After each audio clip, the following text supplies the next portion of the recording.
has Well, I didn't before want to them. sell the previous performance of my click clacking. Why do you have your shoes off?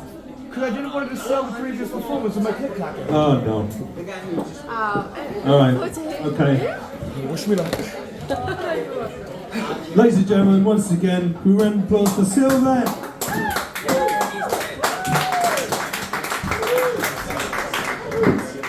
Hello there, my dudes.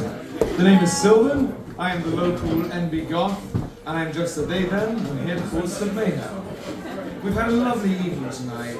Everything's been so uplifting and so positive. It's been so damn happy.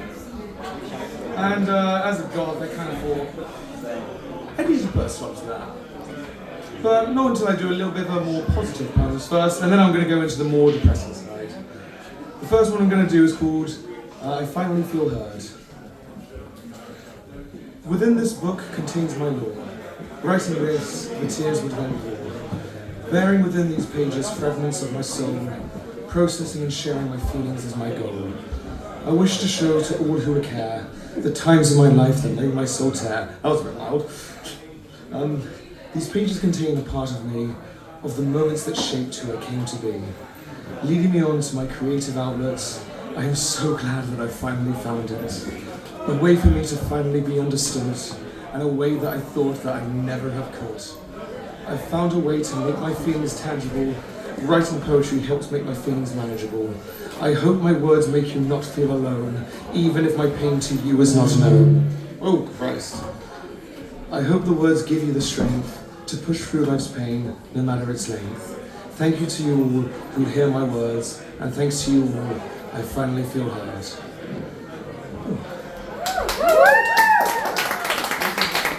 Thank you, my dudes. I love you guys. I love this venue. It's incredible. Now, the next one I'm going to do is called Pride. I wonder when I wrote this one. Yeah.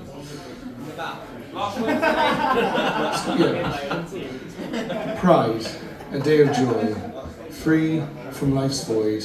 A day of beauty and a day of wonder, a day to ponder and a day for unity. I'm free to be me and I'm free to be seen, of who I wish to be without this world being mean. The weather that day was radiant, so many people in all of their gradients. Taking off their shackles and feeling relief. For us to live like this every day is my true belief. I'm lucky to live where I do, where it doesn't matter who I say my love to.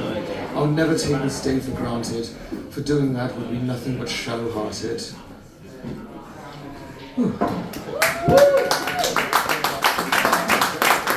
Okay, now I've gone through the more positive ones.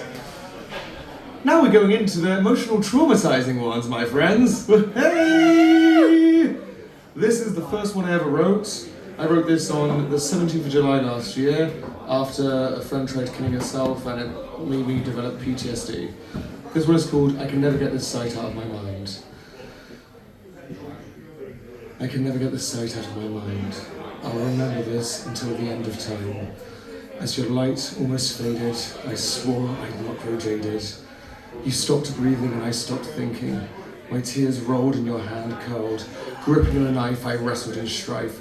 The knife hit the floor, my tears began to pour. I hid the blade and you wished to be unmade. I held you as you began to fade, but no one was there to hold me as my sanity waned. I brought you back from the brink, but as the days have gone by, I've begun to sink.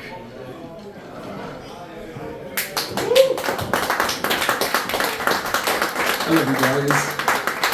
The next one I'm going to do is called Meds. I wrote this while on the bus after taking medication to try and stop the intrusive thoughts and flashback episodes from that moment. I'm now medicated. My mind is sedated. My ideas begun dwindling. Writing just sat idling. Will I ever write again without my source being my pain? Trying to find the inspiration without stopping my medication. Look into all the avenues of life, trying to write about how it can all be bright, about how much life has to offer. Life's beauty truly provides wonder. The days that are good, they outweigh the bad. I am grateful for all of the amazing days that I've had. There are days where my mind succumbs and shatters after all of the damage that was done. The pills cease my urges to harm. My mind is coated in a dampening balm. I'm finally getting help. I just hope I don't lose myself.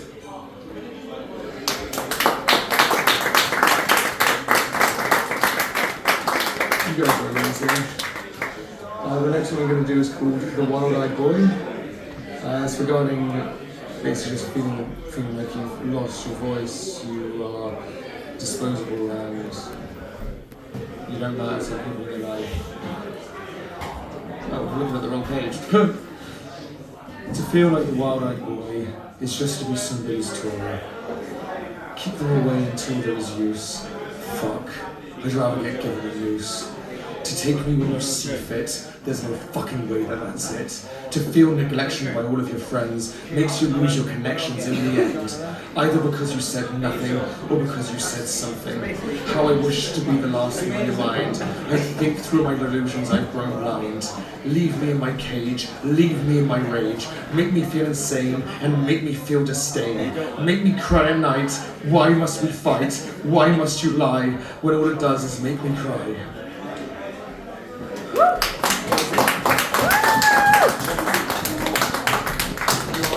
Thank God my ancestors have a word to describe all of you guys enjoying the poetry. I'm German, and the word they use to describe you guys enjoying this is Schadenfreude. I love you guys. Okay, the next one I'm going to do is called Episodes. I wrote this after during one of my manic episodes of my PTSD coming through. The episodes keep happening. My memories keep scattering. Forgetting who I once was. Trying to forget this has been a lost cause. Hearing your voice on the phone, saying you need help when you're on your own, remembering your gasps on arrival.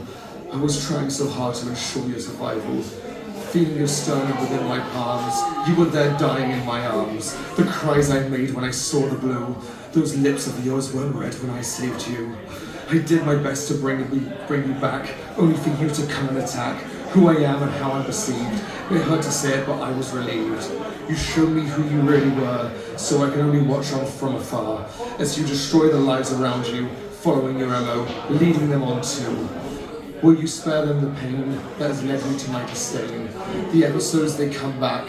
Every week I have flashbacks. I see that day in my peripheral, having to bear through all of this rigmarole of something I should take pride in. Instead it makes me want to hide in the realm of escape where I didn't have to remember, and a realm of escape where I didn't have to savor.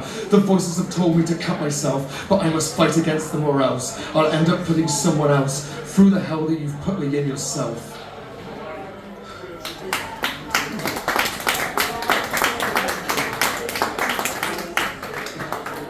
The next one I'm going to do, this is a bit of a sensitive subject, it's called Free. It's regarding sexual assault. I do apologise that this is I do apologise in advance that this is a very sensitive subject, but please understand this is how I process it. 3. That's how many people have taken advantage of me. 3. The total number of people to have raped me. She told me it wasn't that deep. Then why did you fuck me in your sleep? 2. Attempts to break up with you. The bullshit that you put me through, I had your back and you attacked. 2 hours you tried, you put me inside. I broke away, but my mind decayed. 1. What have you done? The night we met, the first night we slept, you were sober and I was gone. To this day, I still can't recall our first night together at all. 2 years you took to tell me, and when I found out the truth, it broke me. We were never the same, and I was filled with such disdain. 3 years was when you finally cheated, and that was when I felt defeated. To know that you blame me for all of the pain that you have caused me. You were the problem and not me, and I am better than you all will ever be.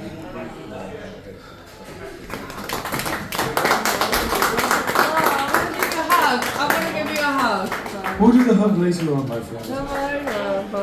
The next one I'm going to do is called Everything I Did Was Wrong. Everything I did was wrong. This whole time I felt that I didn't belong within your presence and amongst your essence. Knowing that this was soon to end, knowing that we couldn't mend. My mistake from the start led to nothing but a broken heart. I opened up and I shared my soul, but to use it against me was your goal. Why the fuck would you think that? That I'd be the type of person to make up that? Do you really think I'd stoop so low? Hearing that made me want to go. You never knew the real me. You just objectified me and you loathed me. I am free from you, I have my peace, I am able to breathe, and I am able to see, I am able to be, and I'm not wanting to flee. Everything I said was wrong. You thought I didn't get it, but I was joking along. Saying that I was always serious. When I was talking to you, I felt like I was Sisyphus. Constantly trying to get it right, desperately trying to avoid a fight, only to go to bed feeling your coldness, wishing the next night I felt your warmness. I see now that was but a dream. Something that I truly hoped could be, but that was never the case. You'd stand there, and then you'd pace. You came for my stutter when we fought, and that was something that I never have thought, that you would ever go that far, making me want to get into my car, so I could get the fuck away from you, so that I could be my own person too. Some of the times I was wrong, but I tried my best to get along with the ways that you wanted me to be. I warped my core personality, separating myself from those around me. It's a miracle that my friends found me. Back to where I was before we walked through that door of that pub one night in autumn, unknown as to what was before them. Pushing through all of the paths of life, moving through all of the strife. Everything I did was wrong. How our inside jokes went on too long. You grew frustrated when I tried to joke, but looking back at all of this, I just want to choke. Knowing that I could have been happy had we never been together. You hurt me deeply, but I'm glad that it's over. Everything I did was fucking wrong.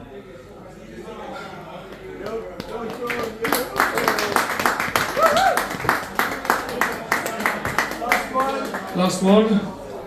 Okay, the last one. I had a few more plans in the works, but I'll do the one I've most recently written. This is one I wrote to honour my childhood pet, Eddie, a dog that we've had in my family since I was about 12. And it's, I wrote this after we buried him, so I couldn't sleep that night, and I miss him dearly. And he was the best lover in the world. How's your father? Small little bundle of joy, you really were the goodest boy. His snow white fur would turn yellow in the snow. He'd see a squirrel and he'd up and go. He never ran on all fours, he would just pivot, jumping over flowers and sniffing the beehives, hopping across the grass and avoiding the wet dirt. He'd run along the river and he'd eat the chives. He'd lay there for hours in the sun. He'd grumble when we disturbed him, so we'd let him rest. He'd rise from his slumber and soon begin to run, chasing us around the house, and he was doing his best. I knew you for 17 years of my life. You've been there for me and consoled my soul. You'd sensed when I was in pain and healed me in my strife. You are my best friend, but now there is a hole. I'll miss having you bark at my reflection in the glass. And I'll miss smelling your stinky breath when I go to kiss you. I'll miss seeing you vomit your dinner after eating grass. I'll never have a day where I don't miss you. Remembering when you ate my shoe, remembering when I stood in your pool, hopping up at the counter when we gave you your food. You were the silliest little buddy, and you were the chillest little dude. You would sing along with howls when I played my ocarina. I'd sit there playing my songs to you on my lonely afternoons. When you sang along, did you feel alone too? When I watched you go, my heart was struck by a cleaver. We dug into the earth where you sat so often. The heavens cried as your soul began to rise. We lowered you down with all your toys in your coffin. As I kissed you goodbye, I saw your lifeless eyes. Before we returned to the earth, we said our final words. Throwing in a white rose, we knew we'd done the most. We buried him and laid him in eternal slumber. Forever and always, he'd be the good boy wonder. I'm glad you're free of pain, you're free to run again. You may have left this pain, yet in memory will still remain. I'll miss you every single day, I'll miss you in every single way. You weren't just a good boy, you were the best dog. Wait, fuck that up. You weren't just a good dog, you were the best dog.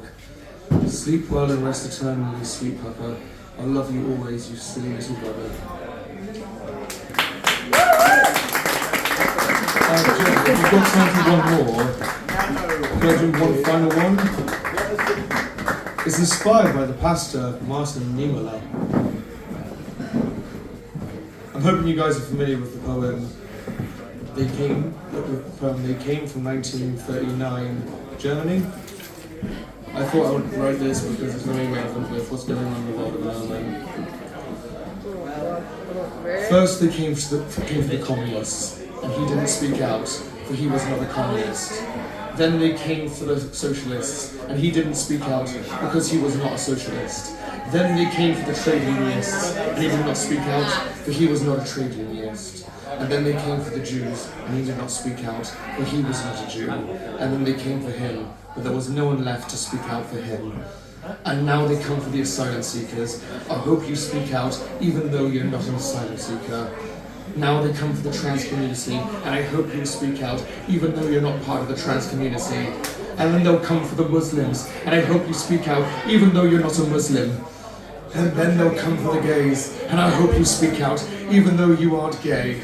And next they'll come for the immigrants, and I hope you too will speak out, even though you're not an immigrant. And then they'll come for anyone who's not white, and I hope you speak out, even though you are white. And then finally they'll come for you, but you never once stop to think that they would ever come for you.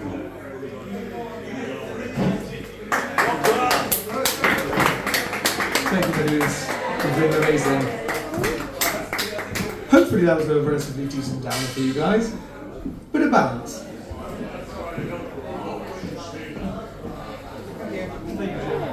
We have an applause for Sylvan.